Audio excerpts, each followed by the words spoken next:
Erie County Sheriff's deputies expect to make an arrest soon in a case of ballot tampering. News 4 investigative reporter Luke Moretti says the case centers on the markings of some absentee ballots at the Board of Elections. It's serious business and it has to be dealt with seriously. Erie County Elections Commissioners Dennis Ward and Ralph Moore are puzzled by a suspected ballot tampering case. It's just unfortunate that it may end up being one of our employees that did it.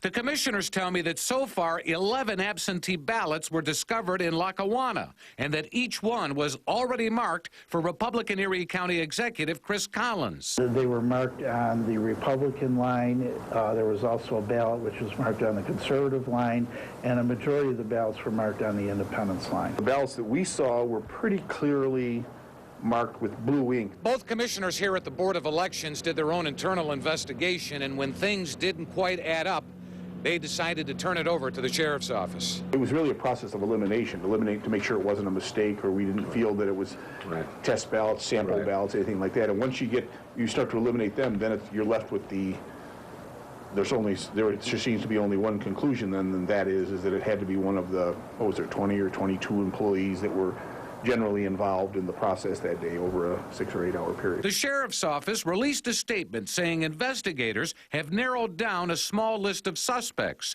all of whom work at the Board of Elections. Where do they put the mark? The marks were within the oval. Here's something else to consider. The ballots were prepared for mailing by bipartisan workers who were in each other's presence. That's what was particularly puzzling to both Commissioner Ward and myself, is that it most likely would have been noticed by, one of the employees.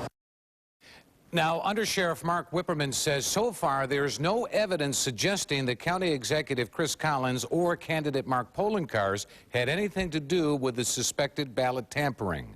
Luke Moretti for the 10 o'clock news.